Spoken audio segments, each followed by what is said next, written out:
Drama शेर की आने वाली एपिसोड्स बहुत ही धमाकेदार होने वाली हैं।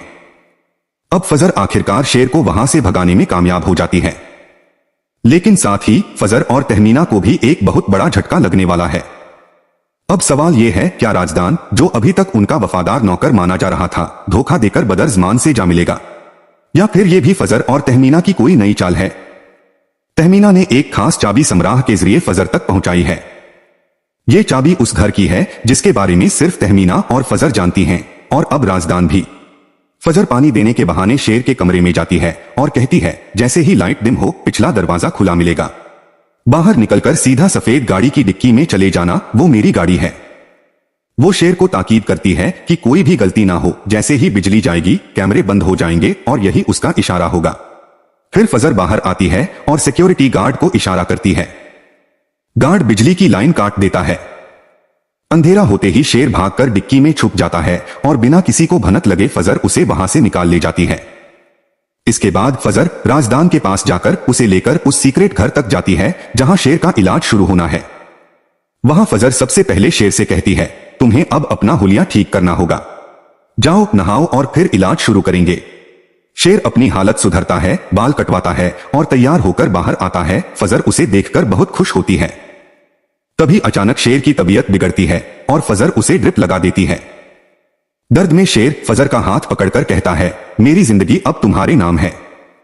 फजर भी कहती है, तुमने मेरी जान बचाई थी, मैं ये सब उसी का कर्ज चुका रही हूं। फजर तय करती है कि अब शेर यहीं रहेगा और वो खुद समय समय पर दवाइयां देने आया करेगी। दूसरी तरफ जब बिजली वापस आती है तो सबको पता चलता है कि शेर कमरे में नहीं है। डॉक्टर तहां घबरा जाता है और रंगूनवाला को बताता है कि शेर गायब है। पूरा असाइलम छान मारा जाता है लेकिन कोई सुराग नहीं मिलता। रंगूनवाला सीधा बदरज़मान के पास जाता है और बताता है कि शेर भाग गया है। बदर भड़क जाता है, कहता है कि यह कैसे हो सकता है, कोई अंदर का आदमी मिला हुआ है। अब शेर एक आजाद शेर बन चुका है और ज़िम्मी शेर सबसे ज्यादा खतरनाक होता है। अब बदर तय करता है कि उसे किसी भी हालत में ढूंढना होगा। साथ ही तहमीना को कुछ इस तरह से बात बतानी होगी कि शक उन पर ना जाए। फिर वो न्यूज़पेपर में इश्तिहार छपवाता है कि शेर असाइलम से भाग चुका है, जो कोई उसे देखे हमें खबर दे। ये खबर जब मलिक हाउस तक पहुंचती है तो सब लोग जश्न मनाते हैं। शुजात तो यहां तक कह देता है कि चलो अच्छा हुआ तुमने शेर को नहीं मारा, अब वो खुद ही मर जाएगा और हमारी जान भी बच गई। फजर झूठ मूठ चौंक कर कहती है, क्या शेर भाग गया? और इस मासूमियत पर शुजात उसे माफ भी कर देता है, कहता है कि जाओ मैंने तुम्हें माफ किया, लेकिन असली खतरा अभी बाकी है।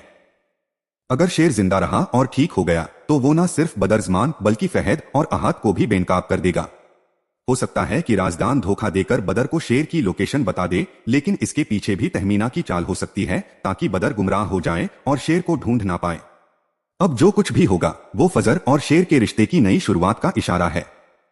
शेर के ठीक होते ही वो घर लौटेगा और अपने दुश्मनों को सजा देगा, और हो सकता है कि फिर फजर का रिश्ता मांगने खुद आए। मगर सवाल यह है, क्या शुजात शाह ताज की बातों में आकर इस रिश्ते को मना कर देगा? आपका क्या ख्याल है? क्या शेर की वापसी बदले की शुरुआत होगी या नए रिश्ते की नींद? कमेंट करके जरूर बताएं और ऐसे और वीडियो के लिए हमारे चैनल को सब्सक्राइब करना ना भूलें।